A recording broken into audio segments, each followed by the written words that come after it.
another episode of Get a Load of This from the Silver Creek Studios. I'm Jared. This? Yeah. We had to think about it for a second. Question mark on the teleprompter. Get a load of this. You know he reads everything. I thought it might have been that. Get a load of piss. Who are you? I'm Jared. I'm Ryan. This Joe. I'll get that out of the way. Yeah. Now that we got drink more beer. Now that we got our pleasantries. Yep. We're all wound up down here in the sauna. It is a little balmy down It's here a balm. today. Is It's it? Yeah. Come on. I know. No, you were sweating earlier when I was standing there and right next to you, totally fine. We were outside, nice breeze. It was hot. Wasn't too, I just no. Yeah. Something's wrong with you people. That's what it, you people. My thermostat's out Easy of with whack. the slurs. I think he's calling us fat. I think Maybe. I don't know. I thought he didn't like white people. I don't know what his deal is. Well, we're going to get into that in a little bit. But, Well, before we kick things off, because I always forget to do this, and I've been trying to make a point to do this, make sure check us out on all the social media at Load This Podcast on Instagram, Twitter, and Facebook, and send us an email if you were so inclined. Loadthispodcast@gmail.com. So we always do it at the end. I always forget you to do got it to at the get them beginning. before we offend them. Right. So hopefully they're still listening at this point. They're like, Ethel, write that down. You hear that? That son of a bitch. I can't believe we said that. We're going to send him a dirty letter. If Fred and Ethel are listening to our podcast, we've reached a demographic we never imagined. I hope he says pussy again tonight. Nice. That's funny. I'm glad I didn't. Yeah, you held back. That's 3 good. weeks in a row. It's better for ratings that way. Yeah. So, we are going to start off with something we've all kind of been looking forward to, a beer review on the new Budweiser Jim Beam collaboration, Copper Lager. Copper Lager. They've been advertising this thing for like 9 months. It's been on billboards and magazines and internet, and I've been waiting. It's finally here. Yeah. Well, a kind gentleman over the weekend gave me a bottle of this, and I drank it. That guy's great. He is a good guy. And it was delicious. Yeah, it's good, right? But I'm actually looking forward to, because I don't have a mug, but I'm looking forward to you pouring it in your mug to see. So something we don't normally do is drink from a mug. We usually just crack a bottle and start chugging. Pour it into but a I sock. thought, let's all take a look and see what this Jared Copper didn't have Lager any looks mugs, like. or maybe he does, and he I just doesn't do. want I us to just put our lips on his glassware. Yeah. I only brought one mug down, but I thought... I'm going to take a mug not for them. No, Not don't for worry, honey. We won't let them contaminate our dishwasher. all right, I'm popping it open. Okay. Jesus. Do It was this. uneventful. Oh, Ryan already Yeah, it did. was. What the Yeah, hell? I did. Sorry. Well, I'm just going to comment on the label. It's a good looking. I mean, it's your classic Budweiser label. They made it black instead of red, and it's got the Jim Beam deal on the bottom of it. It's a good. They know how to package shit, man. They know how to get to you. Ooh, That's a good-looking beer. It's dark. It's darker. It's got I would red. kind of put it in the vein of like the what's it, Michelob Amber Bock. Yeah, that's got a red hue Kinda got to that it. But darker. it's definitely not a Bock. It's still No, just a Budweiser right. lager. It's a lager, It's yep. just lagered in a. What's a Bach? I don't know, but it's not a lager. Yeah, I think it has to do with like where the hops are in the tank and all that no stuff. idea. Where the hops are in the tank. Right. This is like Balderdash. You But a fuckers are completely making shit up. But a lager just means it's aged. It's lagered. It just means this is So I could lagered consider in myself whiskey lagered. barrels. Yeah. I'm lagered. Right. We're a I'm bunch a of lager. lagered old ass man. Without a doubt, you are lagered. I am seasoned like fries. So what I wanted to do actually, and I thought I had an extra one, and I don't. I wanted to compare this to the Freedom Reserve, which is a red lager, right? So this is a copper lager. That's a red lager. I was going to see how they looked, but I'm out, so I don't have one. Well, but it's got a nice dark You drank those hue before to work, it. probably. do you think it cheapens Budweiser's brand that they're doing all this wacky shit? Do you think it's No, is I it love like it. is it They're like trying to they're grabbing at straws. I guess, but it's like remember whenever Hardee's or for those our friends on the West Coast, Carl's Jr. decided they Right. were going to make fried chicken. Brought And- to you by Carl's Jr. Yeah, and they made a hell of a good fried chicken. No. Yeah. But I love their fried chicken. But they realized like we should probably stick to burgers. We know burgers, and they fuck those up too. Yeah. Yeah, But is it kind of that kind of thing? Was like, you know what, Budweiser, stick with what you know. You got Busch, you got Bud, you got Bud Light. Stop fucking with things. Stop fucking Michelob's with pretty good, you know. Yeah, it used to be. My thoughts are there's so many people who I'll call them douchebags who think that a regular Budweiser or a Bud Light or a Miller Lite or whatever is just piss and has no flavor, might as well be water, right? Did you hear that, everybody out there in podcast land? Jared just called you a douchebag if you think Bud Light is piss. Well, yeah. You can't make that argument for these beers, right? It might not be as flavorful as some IPA or whatever, right? But you cannot say that this is some watered down, flavorless beer. Now, whether you like the flavor or not is one thing, but you can't make that argument, and I appreciate that, right? All right, that was a lot. Sorry, Joe's getting antsy. We're getting He's deep got a beer in front of him. He wants to drink. We'll try it out. I want to kind of see how long it takes you to drink this beer. Yeah, this is strong beer, Joe. Challenge accepted. That's good stuff. Can you hear it? He's chugging it. Oh, Jesus. That's impressive. Can't be that bad. Did you taste it? Yeah, pretty good. What's the alcohol content of this one? Is this one going to fuck them up? 6.2. That's pretty dandy. Yeah. 6.2. Well, so it's got I would say, kind of a nutty flavor. A little, I don't know if I detect much of that. It's a bit nutty. Smoky oak barrel Jim I think Beam it tastes. stuff, Honestly, I think it tastes like Budweiser. Oh, see, I don't taste any Budweiser. I taste that woodiness, that oaky. Yeah, flavor. I guess there's a wood to it. So because I know definitely got a different my aftertaste. fellow podcasters are a little I think it's visually really impaired, I'm going to read the bottle because it's pretty small print. Dude, I can read the bottle. This is go ahead. Flavorful American Copper Lager brewed with 2-row barley and aged on real Jim Beam bourbon barrel slates for a toasted oak aroma, a delicious nutty taste with caramel, rye, and vanilla notes, and a smooth finish, which it does. That's an accurate description, I think. It is an accurate description. Yeah. It's like they actually ask people, "Hey, what do you think of that?" What does this taste like to you? Yeah. Well, give them credit. No, it's a good beer. It's good. I don't think it's terrible. It's got. I'll tell you what. It don't bite on the back end. Yeah. Go ahead and finish yours. I know Ryan is Take it to the dome. We both are big into packaging. I like the bottle, that do. black and gold color scheme. Well, and the fact that it's Jim in the Beam stubbies, logo. like the I like the bottle. It's like cool. the red lager too, the Freedom Reserve and the Coors Banquets. I definitely like the new packaging. I like that they're branching out, but all that's just bullshit. Is the beer crap? I think it's a good beer. Too. I think it's good. I enjoy it. Yeah, burps real good. It burps good. I love that you say that. Although I did have 4 spoonfuls of taco meat before I came. That was dinner. Well, I don't eat until after. I'm gonna have I bought some Boars Head. Ooh, yeah. Boars Head seasoned fillet of roast beef. Ooh, shit. Pound of it. Schnooks? Yeah. So let me tell you, folks, behind the scenes here, Joe comes over to podcast straight from work, pretty much, cleans up, doesn't even eat. He waits until we're done around midnight before he goes home and eats a meal. Yeah, well, I couldn't do it. I have plenty in the tank, so I'll live, he's guys. like a camel. He's got a lot stored in the hump. But before you call Sally Struthers to go ahead and start raising money, just know I'm fine. Yeah, he's gonna be okay. Yeah, I'll live. We'll resuscitate him. I'm sweating too. Woo! That's a damn fine beer. Just so you know, I'm folks, impressed. it's not that hot in here. Yeah, Something's wrong it's not with that Ryan hot. and Joe. You're right. It's not. Compared to the surface of the sun, Well, it feels really before good. the next recording session, we're going to install a ceiling fan. I'll I'm take care of pick it. one up at Lowe's, and for the next episode, you're going to hear.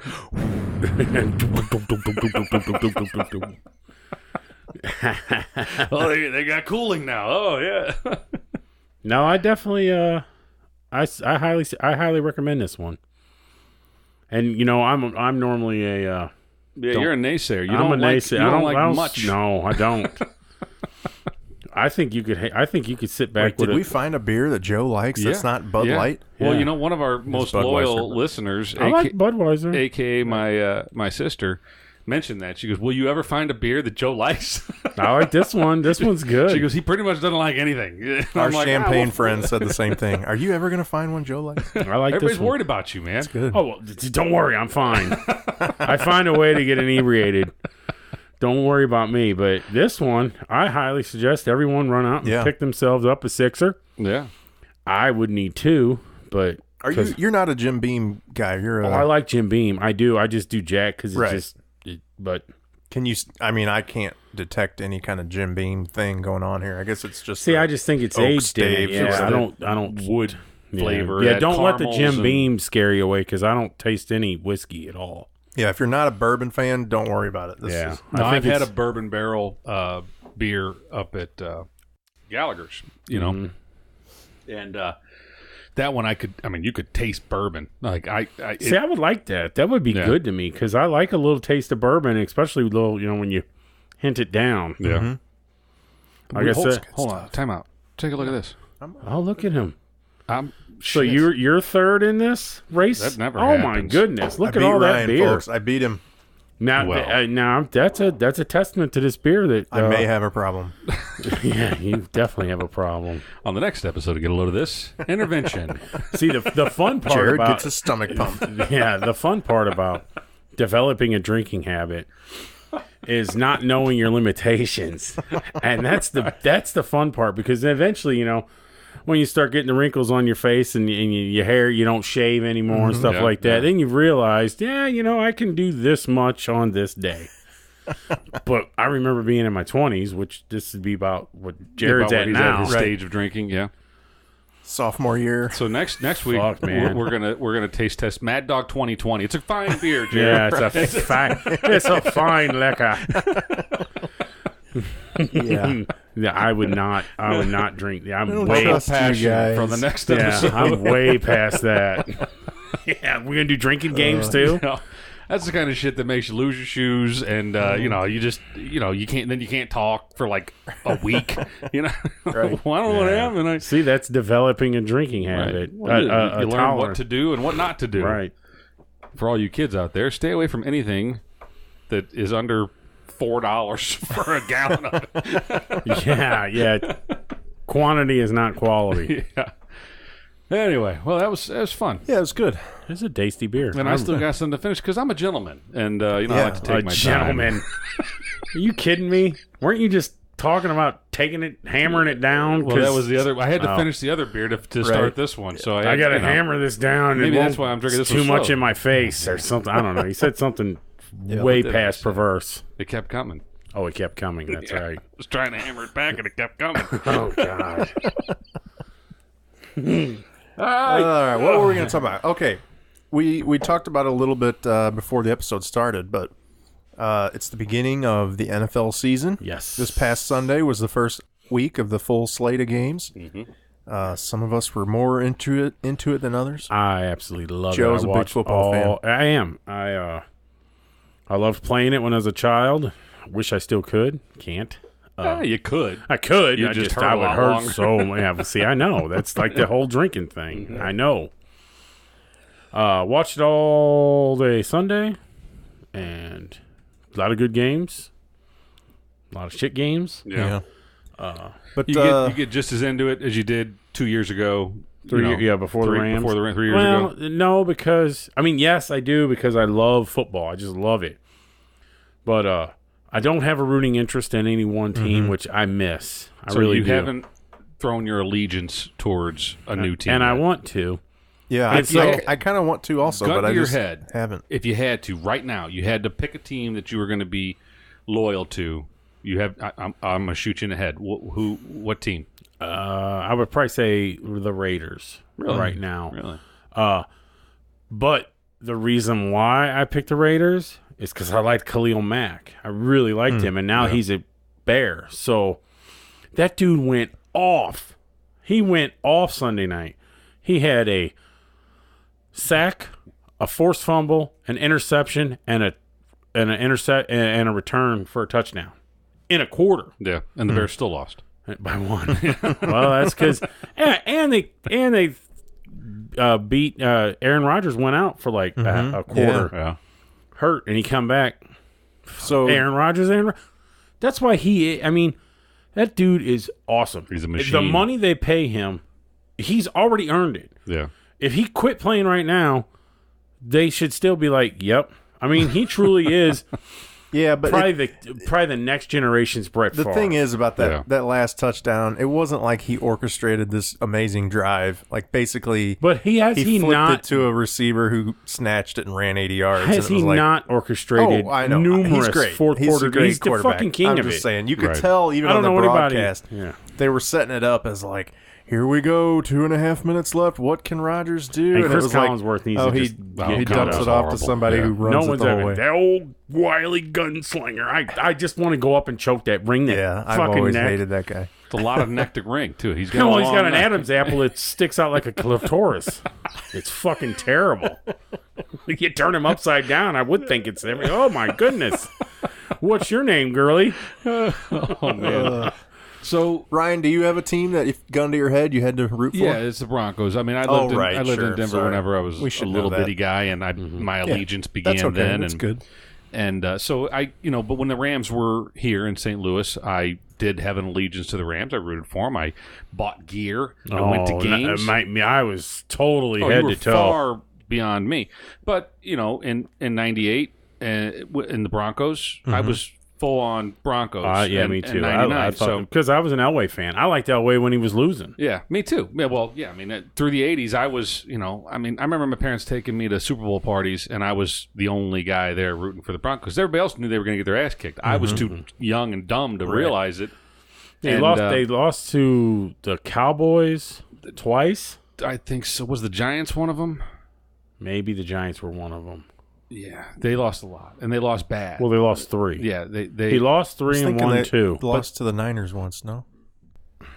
Maybe not. No, Bills. That was before I was really paying attention to the the Bills, they lost. The Niners beat the Bills. Are you talking about the 90s when the Bills went 4 in a row? Yeah, because I'm thinking Steve Young. Because in the 80s, so the Bills lost to the Cowboys twice, right? And then they lost. The Redskins in there. Yep. Redskins in 91, Cowboys in 93 and 95. Oh, that was 2 in a row. They lost to the Cowboys. No, and then in 94 would have been San Francisco. Okay. But there was and then in the 80s the Niners beat. Well, I know they beat Cincinnati, Chris Collinsworth. Yeah. And they beat Ickey Woods. That was the only good season for the Bengals. They had 2. Do you know that look it up. Apparently, they went to 2 Super Bowls. Really? I don't remember it. I remember them going. And then the Niners also beat San Diego. San Diego went. Oh, that was later. That was like 95 or something. No. Chargers. Yeah, the Chargers. I don't think it was 94, 95. Well, maybe that's who they beat. Say I was on that fucking team. Can that would have been that? 90s, and that wouldn't have been 80s. Yeah, I can't believe it would be right. Well, that was Steve Young. That was Steve Young. Yeah. Steve Young won one by himself. Right, that was that one. Yeah. Yeah, Montana was already with Kansas City by the mid 90s, right? Yeah, and still trying to put something Speaking together. Of Kansas City, gun to my head, I would have to go Kansas City. I because want to so bad. Before the Rams were here, they were the local team. No. It wasn't going to be the Bears because fuck the Cubs. See, I hated the Chiefs because I went to college in Southwest Missouri with a bunch of Kansas City assholes, and they all love the fucking Chiefs. And when I was in college, the Rams had just come to St. Louis, and they were calling us fair weather. And you don't know, you don't know the hardship that the Chiefs fans have been through. Blah blah blah. blah. Like fuck you, we had this football Cardinals. Right. I mean, you want to talk about hardship? Yeah. But I was never a football Cardinal fan. And didn't the Chiefs win? Didn't they win a Super Bowl? In the 60s. Not recently. Maybe they won a national championship. They won an NFL championship. Yeah, that's what it was. Yeah, I don't think they ever won. Because what's his name? The guy who owned the team. That's the name of the AFC trophy. You know what? Maybe they did. So it was. No, they played against the Packers in the second Super Bowl and lost. Because the third would have been the Jets. The Jets. Yeah, we have to get our history straight there. Someone's flipping their head. That's not what we even started talking about. No. What we kind of. But before we get into that, though, I want to add. I may have asked this before, Joe. We've known each other for a long time. It's as long as a baby's arm, and it looks like it's holding an apple. Right on. That's not where I was going. Oh, good to know, though. I'm sorry.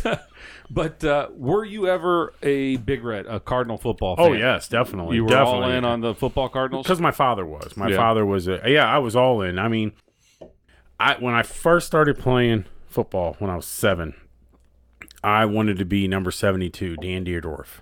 I wanted to be number 72 so bad. Yeah. Well, at that time, I wasn't big enough. And but I got to Hard be to imagine. I was just gonna say that. Sorry, Joe. And so I was I was a defensive end, and then they played me as a offensive end, tight end. Mm-hmm. But I never ran out for a pass because no one threw at 7. Right. But I was number 83, so I was like, Pat Tilley, cool. I thought that was neat. Right. So I owned it. That's when I learned how much I liked defense more than offense. Well, a lot of young players do because they don't like getting hit. They'd rather lay the hit on than get hit. You know. Sure. Well, but you can still lay a hit on being an offensive player. Sure. Yeah, but usually... Especially a running back. A running back can lay a hit on anybody. I mean, they get to drop... Up until last year, they could drop their head and fucking plow through. But when you're one of the, quote, skilled offensive players, you quarterback, receiver, running back, tight end... you're putting yourself out there a little bit. You know, you're going to get banged up. And I used to love it. I loved hitting. Yeah. It was my most favorite. I loved it even in practice.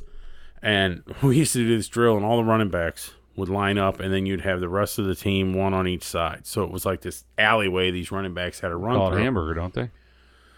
Maybe. I don't That's know. what they called it whenever my kids were playing. They called it the hamburger drill, I think. So then the running back would get the ball and start running. And they'd let him – I mean, he would get up, probably had 10 steps, so he's full speed. And then they'd yell your number. You'd be in this line. So if they yelled your number, they'd yell 2 numbers, 46, 82, whatever, and you would run out. And my practice number was different than my game number. Right. My practice number, I think, was 86, and my game number was 83. And they, 83, and you had and I remember I would run out. And I would always be ready because I wanted my number to be called. And when I would go as bad, come off my fucking feet on these people. Loved it. Yeah. Absolutely loved it. That's what took Chuck, my middle son, out of football. He played 2 years of football. First year, he was... Joe saw him in the front yard and just took him out. Yeah. Someone called his number. He heard 83 out of nowhere. He's like, I got to kill that kid. We're all on the same skill level. No, but his first season, he's quick. He's always been a pretty fast kid, and he became the running back, and he had a lot of talent at such a young age, and he did very well. The last game of the first season was a playoff game, and he was actually on defense, and they were going to tackle him, and another one of his teammates were tackling the same player.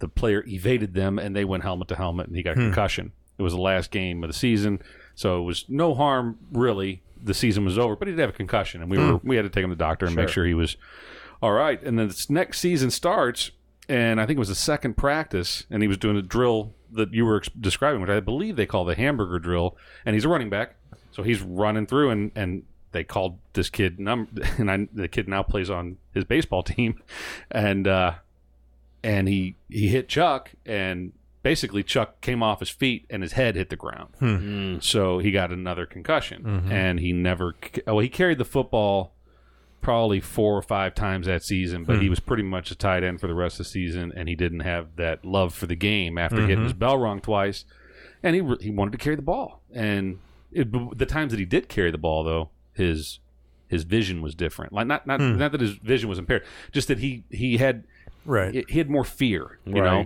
that first season he hadn't been hurt, so he would run through, he would thread the needle, and not care about someone knocking the piss out of him. After you get hit hard one time, it's like, that hole's not quite big enough anymore. Right. I think I'll stay over here.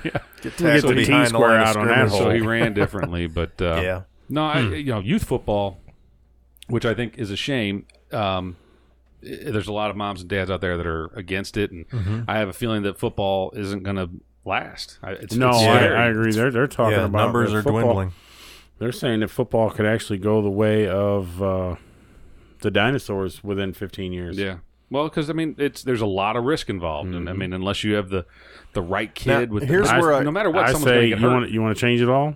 Smaller shoulder pads, leather helmets. Go back to them. And no one will lead with a leather helmet. Right. Right. What I have heard, or what I wouldn't be surprised happen, would be when I was a kid, I think when we were kids, well, I don't know, you were just describing your situation. Around here, I don't think they had little league pee-wee football. You didn't even put on pads till you were in high school. Nobody played football until you were in high school around when here. I got here, they were little playing. WSA was. Well, I think they were. I know Waterloo didn't have it. You're in the same boat when I was with a me. kid. I think it existed. Yeah. We just didn't know it because we didn't play it. It wasn't as big as it is today. I know Waterloo didn't have it because I know kids from Waterloo who went to Columbia to play because they had to. Right. So it definitely wasn't as big like it is now. Mm-hmm. But I wouldn't be surprised if you just get back to let's wait until everybody's big and developed and not a little kid with their brain rattling around. Right. And then they can play football. I wouldn't doubt it if that is where they go. Like, let's not let these 5-year-olds play. Right. But I wouldn't doubt it, like you said, 15 years from now, if nobody's playing. Well, what Joe was saying about, give them smaller pads and leather helmets, we're going the other direction. Right. They keep getting bigger and bigger. They put these concussion-proof helmets on them. Gary Busey helmets on. Yeah, and it's like, well, that's just going to make them hit harder. But that's the thing is it protects from all those weaker hits, like you're going to be good, you're good. We can hit harder and harder until, bam, then you're going to have that car accident level hit that definitely rocks you. Already are at that level. Yeah, they are. I mean, almost every hit is like a car accident. Right. I mean, these guys are giants. Yeah. These dudes are giants. Mack trucks running into each other on a football field. It's for my entertainment. So yeah, I enjoy it. So, but we weren't 30 planning to minutes go down. in. Yeah, let's bring up the topic we were actually going to talk about. So I'll kind of try to segue it here. We briefly discussed that Joe is a big football fan. He's tuning in on Sundays. Ryan and I are less so. And part of that is there's multiple reasons for me anyway. It had to do with the Rams leaving St. Louis and feeling like the league was behind that. That pissed me off. The quality of the product on the field I don't think is as good as it used to be. Right. But one of several issues is this whole take a knee thing. And kind of the face of that movement is Colin Kaepernick, right? So we decided this episode could be discussing Colin Kaepernick and the take a knee movement. Right. Where do you weigh in, Ryan? Well, or how would you describe the situation? What's going on? Well, so explain it to our Canadian listeners. Colin Kaepernick is not the reason that I'm not watching football. It is much more so all the other factors you mentioned. That the Rams leaving, the product's not as good. I mean, shit, I felt the product's pretty good. But back whenever I was heavy into it and playing fantasy in 4 leagues, I'd still by the time third quarter of the first game, I was taking a nap. Yeah, I still do that. But I was dozing off and like, oh shit, I missed the fourth quarter. But I don't get excited about it. But the Colin Kaepernick thing is it's just more fodder out there. Now things have, I won't say they've come to light, but been made more apparent through this Nike thing that I didn't know that this soldier had apparently advised Colin to take a knee as opposed to. Yeah, I've heard that. So I didn't know that until the past week or so. But what is glossed over in some of this is the reasons why Colin was sitting originally and then eventually kneeling, and why the rest of the league is kneeling. And what it boils down to is, at least this is my take on it, the original reason for him protesting, other than being benched, was that blacks being minorities being killed by police officers. Mm-hmm. And the racial injustices that happen around the country. Okay, I agree. So the Black Lives Matter movement, if you will, right? So that was his reasoning behind it. More so the police injustice, I think. Right. But yes, go on. Right. So if that's the case, and if it were the case, okay, fine. I can probably, I think a lot of the argument that people are against him say is like, look, you're getting paid to do a job. Mm-hmm. Your job is not to protest. Mm-hmm. I can't go to my work and take a knee and protest anything on my job. If I do, they're probably going to fire me because I work for a private company, and they have every right to. And that's what's happened. That's basically what happened. What happened to him. But also, is he good enough to be a starting quarterback? Depends who you ask. Yeah. I guarantee he can go in. At the very least, he's good enough to be a backup quarterback. Right. Well, he was offered a contract by John Elway and the Denver Broncos. Supposedly, yeah. Okay, so he was off. I'll buy into that now. This isn't me buying into either side. San Francisco had to pay him $12.5 million his last year. Okay. Had to. Okay. John Elway offered him $7 million. Okay. Where would you go? Well, I'd go back to San Francisco and let them pay me $12 million. Well, that's what he did. But if he wants to play football, if that's what it's about. No, that was the same year. Well, he was going to play with them too. He did play with San Francisco. But so the you're issue, saying he hasn't been offered any other deals since that $12 million with San Francisco. Since his $12.5 million. I think he offered him because that was his contract year. That was the end of his year. Yeah. The $12.5 million was guaranteed money to him. And Elway said, well, and they were already talking about getting rid of him and everything. Right. So Elway said, I'll give you $7 million to come play for me. Same year. And he said, fuck you. Fuck you. I need, yeah, I don't know what's going to happen. Well, I can't blame him for that either. But the point, so the other thing is that if you are a locker room cancer, so to speak. Which he completely was. Right. Well, I wouldn't even call it a locker room. He's a PR cancer. He's an owner's cancer. You know, it's the same thing with Michael Sam. Because of this. Michael Sam Not before this. was a problem because he Not brought... before. In 2012, he went to a Super Bowl, boys. Right. But Michael Sam, the gay Mizzou, you know... Who I thought was a fine athlete. Yeah, I think everybody did. But I think he had so many forces against him. I don't think he was NFL ready. I don't think he was NFL ready. I think they pushed him into the NFL because they wanted to have this moment. He got drafted almost Mr. Irrelevant. Yeah, and I honestly think that was a PR move. But my point is, by Jeff Fisher. But my point is that whenever you bring a player in that brings that much baggage, whether it be because they beat their wife, because they're gay, because they protested, because they're whatever, because their grandfather was a part of Hitler's regime, who knows, you know? Right. I mean, but if you bring that much baggage, NFL teams are like, look, do we really want to fuck with this? Well, and they don't anymore. No. And I think Colin Kaepernick was the catalyst to that. After that, and a casualty of it. Sure. Another fine player that will never play another down in the NFL is Ray Rice. All right, we talked about him on the last episode. Will absolutely never play. Yeah, but I don't think that's the same thing. No, it's not. But what he is it's not that he can't play football. He just isn't going to get to play football. Now, see, that's where I think there is a slight difference where I don't think at the time, I don't know about now, but at the time, nobody could argue that Ray Rice wasn't a phenomenal running back. I mean, he was really good.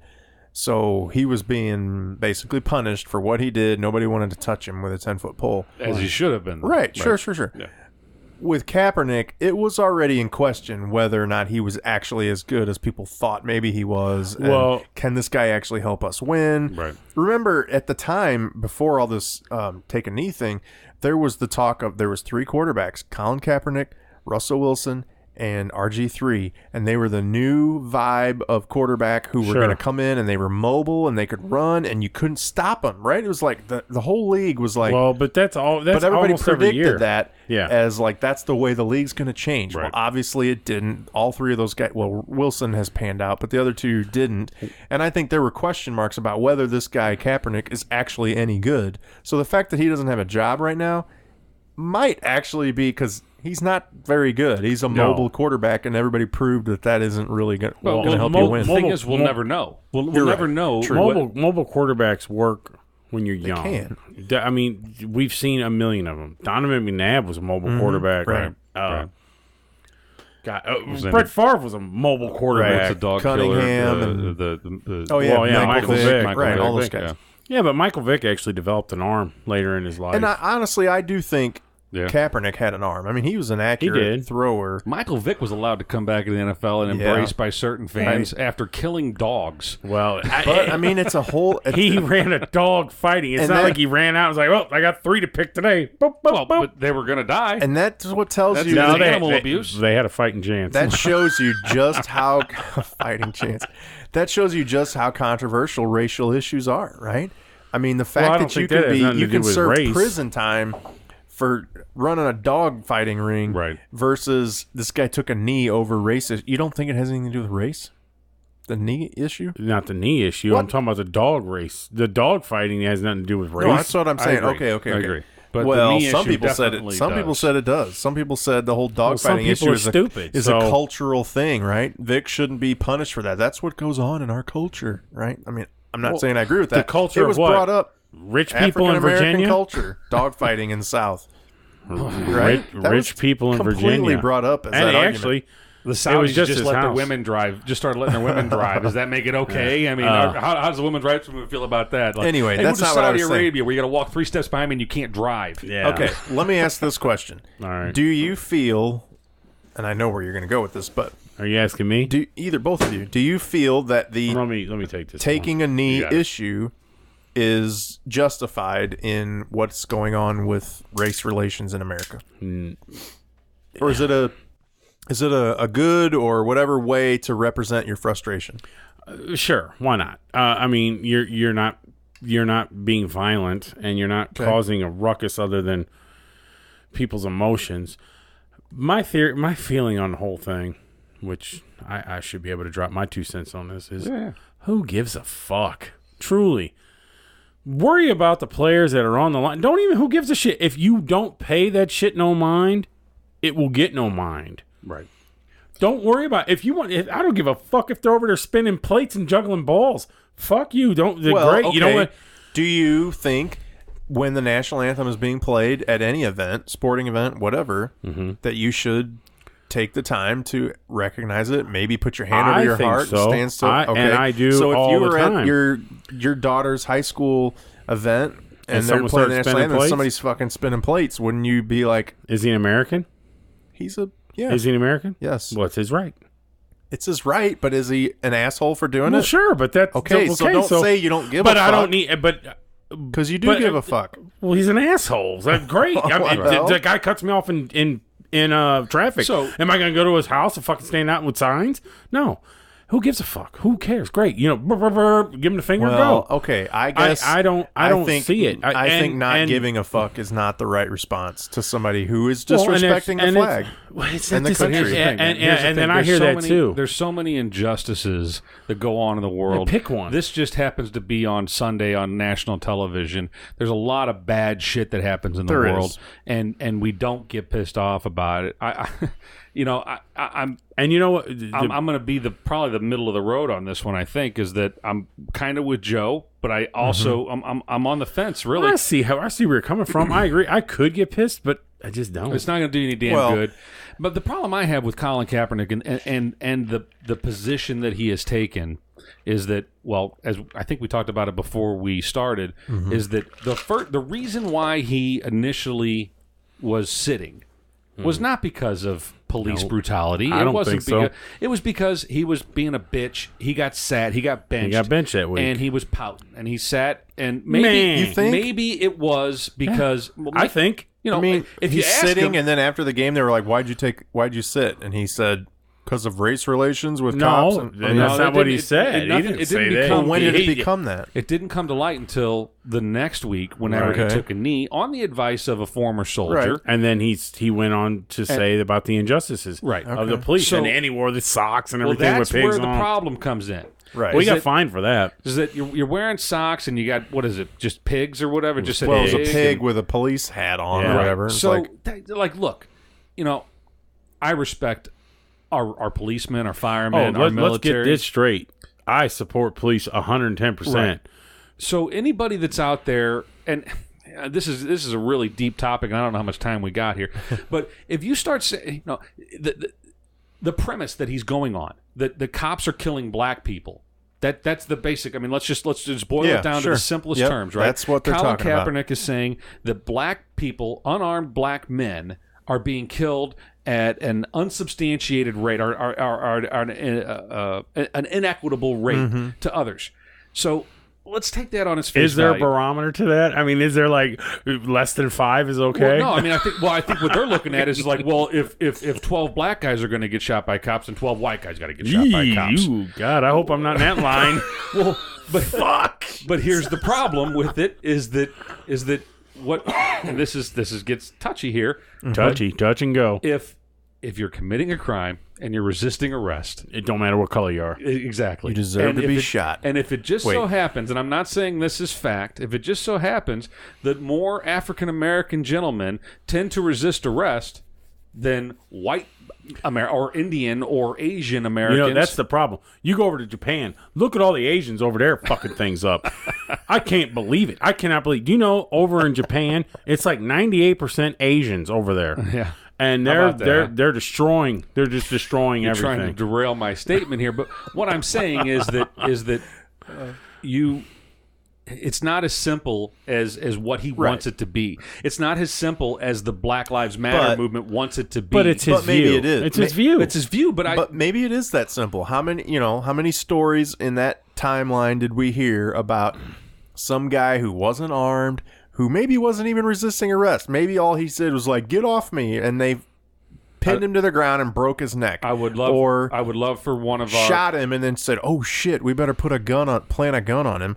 How many times did that happen? It happened. Well, I've seen it. When? Name I saw a video. I've seen a video. They planted a gun? Yes. No. The guy fucking dropped Bullshit. the pistol right next to him. Now Bullshit. maybe it was the pistol. I don't know about that. No, but I did see the video where the guy's happened. running away from the cuff and he put 5 in him. Yeah, right. And now, there's no doubt. Maybe the guy had a doubt. gun in his car. He didn't have it on him when he shot him, and they fucking grabbed it out of the car. And there's a video of this. But anyway, whatever. There's piece of shit cops out there, just There's like there's piece of shit definitely criminals. Bad cops. There's bad service members, right? And so I'm not saying that means you should take all police. I always bring up Bill Burr, and he's like, we're supposed to honor all servicemen and women. It's like, fuck that. There's some people out there that are in the service that are assholes, sure, and they don't deserve the respect that all service members are given. And there's this cops out there that are assholes and don't deserve the respect that we say that we should give to all first responders. And there's firemen that are cocksuckers, but you know what? By and large, the majority of them are good people. Now, there's exceptions to it. Furthermore, you want to say that every single black gentleman, African-American gentleman that was killed by police officers in the last 24 months was unarmed and innocent and just minding his fucking business? There's no fucking way. I guarantee you that the majority of them were doing something that drew the attention of the police. They either then resisted arrest or brandished a firearm or had a record and had a reputation around the neighborhood. The question is, were they doing something that deserved to have someone take their life?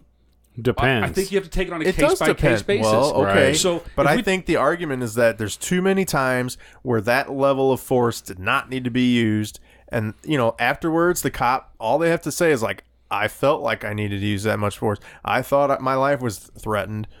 And they blow the guy away.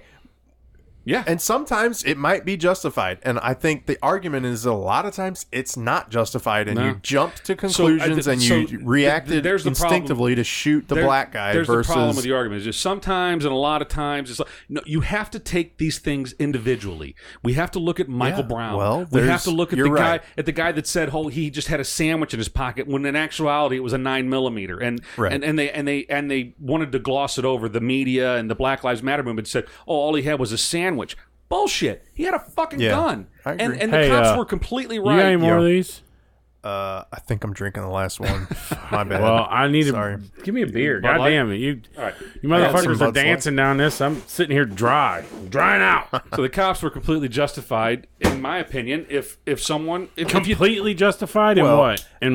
In which one? And this is way past Colin Kaepernick or NFL Week 1. No, it's exactly down the path, because what is he protesting? He's protesting the injustice of police. In the police force using excessive...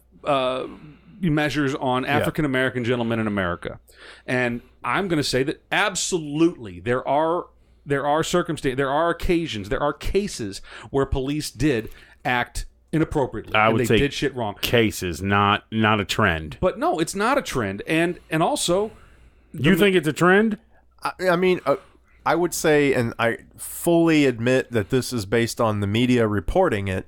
You hear about way more cases of either innocent or not necessarily innocent, but black people who weren't armed. They were not a threat to the police officers' physical harm, who were killed or shot by a cop. I'll bet you in the past 5 years, as opposed to a white guy who was count those taken down and one shot. Hand.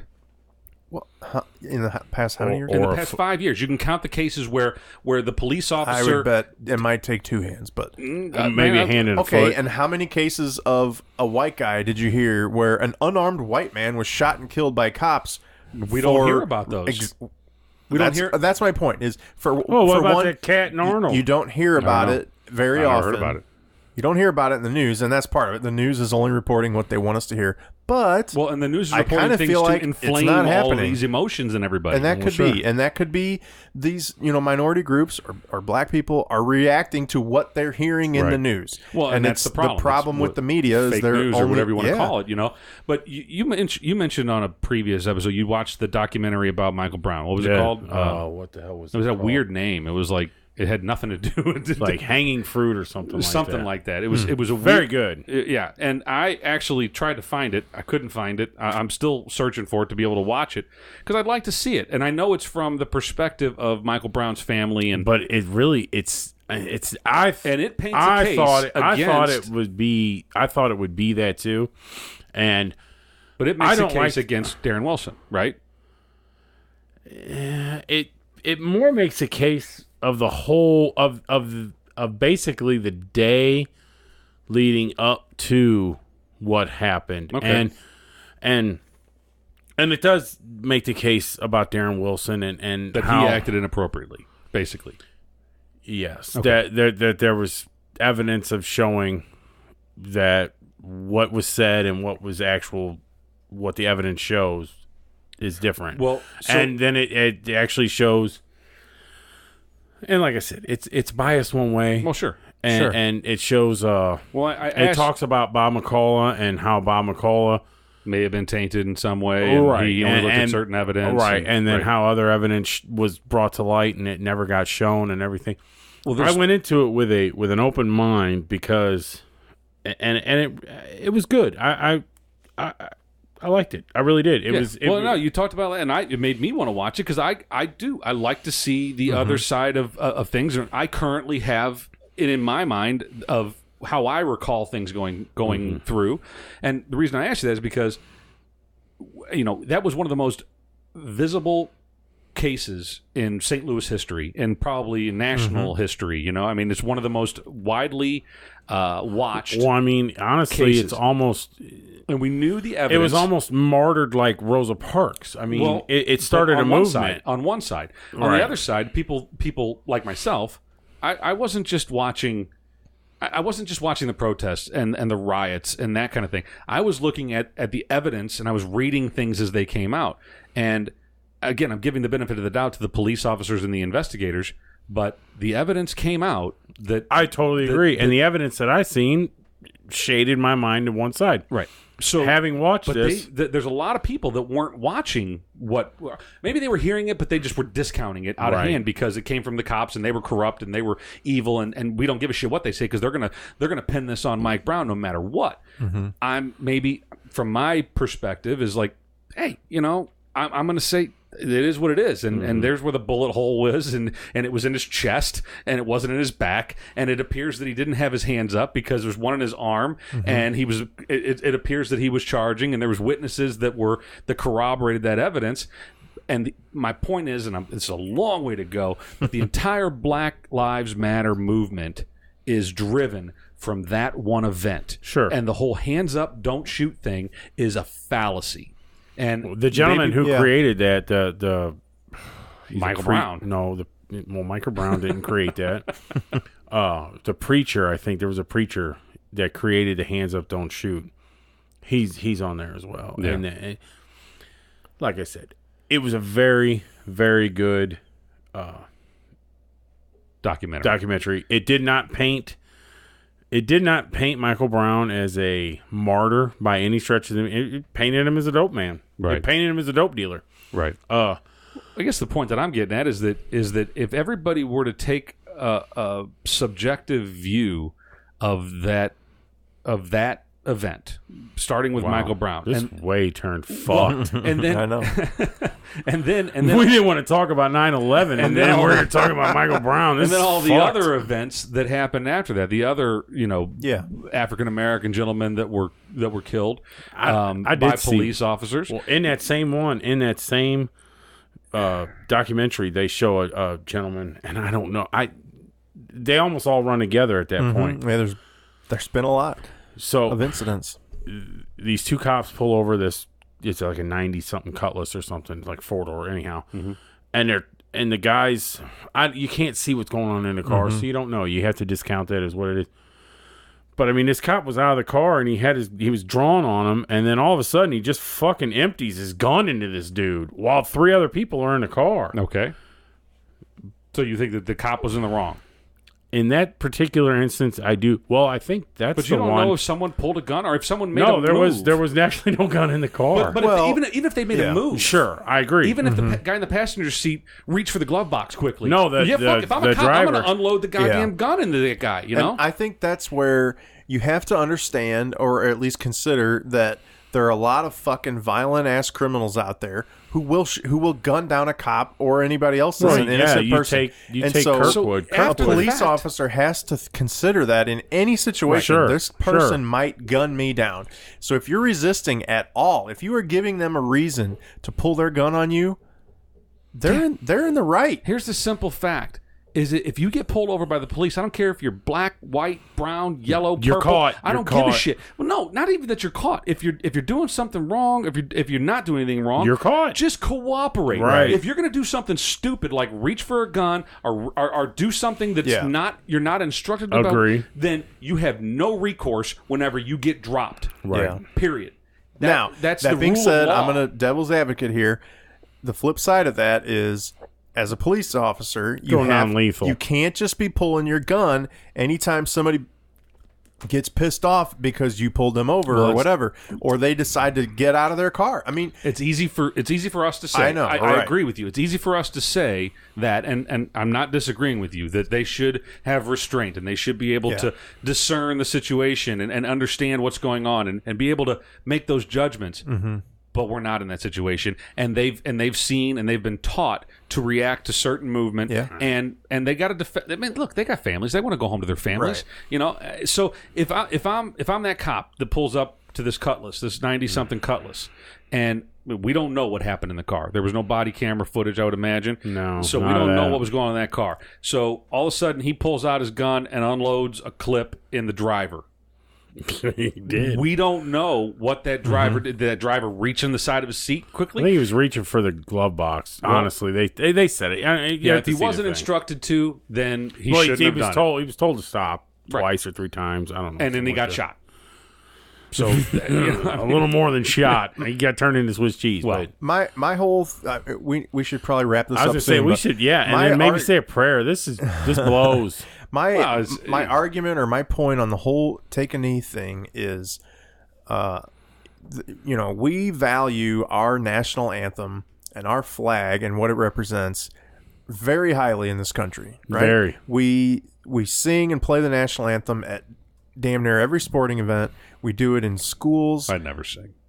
Well, I don't sing along, but you reverently... I observe it. Yeah. Hand over the heart, stand at attention, take my ball cap off. And everybody kind of does that, especially after 9/11, which is topical today. I've always done it. Yeah, people have always done it. But, I mean, especially now, you value what this country provides to us and the freedoms that we have. But that country also provides the right for you to burn that same flag. Yeah, you're right. I'm not discounting and it's also that at your all. same right. But now, granted, I don't feel that way, but it's their right. You have the right to do all kinds of things that have recourse, that have punishment, that have effect. Doesn't mean you have the right to do it with no consequence. No, I totally agree. Regardless, my point is this country and that flag and that anthem represents a whole hell of a lot more than the way police in your local district or whatever treat you. It represents me. I get up every morning and go to work. I'm an American, and I love my flag, and I love my country. My point is, if you want to protest the way minorities are treated by law enforcement, get a sign and stand in a fucking street. There are other ways than disrespecting the country as a whole, and in particular, because we tie it in together intentionally a lot, the military, with our national anthem and our flag. Yeah, I when you're agree. Disrespecting these guys are putting their lives on the line to defend you and other countries who are trying to be free. You're fucking disrespecting those people. And if you're okay with that, as far as you are the one taking a knee out there, I know you're trying to make a point. But I mean, there's a lot of other ways you could inappropriately make that point, and I think that's inappropriate. There are other ways to make that point besides disrespecting our entire nation.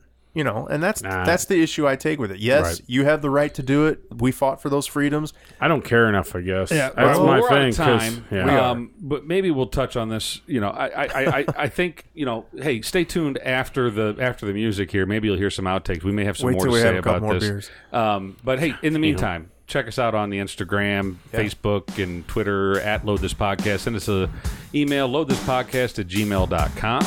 And if you have opinions on this, which let us know your thoughts on taking a knee. Everybody has opinions on this. Have you ever taken a knee? Let us know. Yeah, fuck, I'm Catholic. Yeah, I've taken a knee. Right.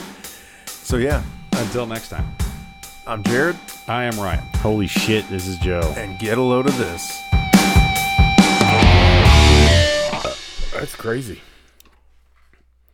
So I laid around all day, watched football, loved life. It was fantastic. I didn't watch a second of football. I meant to watch the Tulane game on Saturday night. Oh, and I watched Mizzou on Saturday night. Did you? That was a great game too. Well, Tulane won. I watched the first game. They got their ass handed to them. They didn't get their ass. They didn't get. That was actually a close game. I think they lost in overtime. So it was a good game. Turn my headphones up. But the Saturday they played Nicholls State. They beat the piss out of them. Nickel. Watch that fucking game. So you're not protesting the NFL anymore? No. Did you anymore? ever? I never. All right. I kind of did last year. For what reason? Lots of reasons. I was tired of there's the whole Rams leaving St. Louis thing, which just was a NFL inside job. Yeah, I agree with you on that. That's a Jerry Jones and Stan Kroenke. The league was in on all that. Well, yeah, because Goodell's. And the whole taking a knee thing started irritating me, and then I don't give a fuck about that because that has nothing to do with me, them, you, who. It can have a lot to do. Depends on where you come from, and the whole Papa John's pizza thing was pissing me off, and just like what was that deal? That he said some comment about how the taking a knee issue is really affecting their sales, but it was in a context of like a stockholder meeting or whatever. So he was literally saying this is affecting our sales. No, I remember. And people took offense to him. How can you not care about what's going on and blah, blah, blah. And I'm just like, fuck the NFL. I'm tired of it at this point. Plus, the game kind of sucks. The actual game, penalties on every goddamn play. Right. And you can't even touch a receiver anymore. You should come watch Red Zone.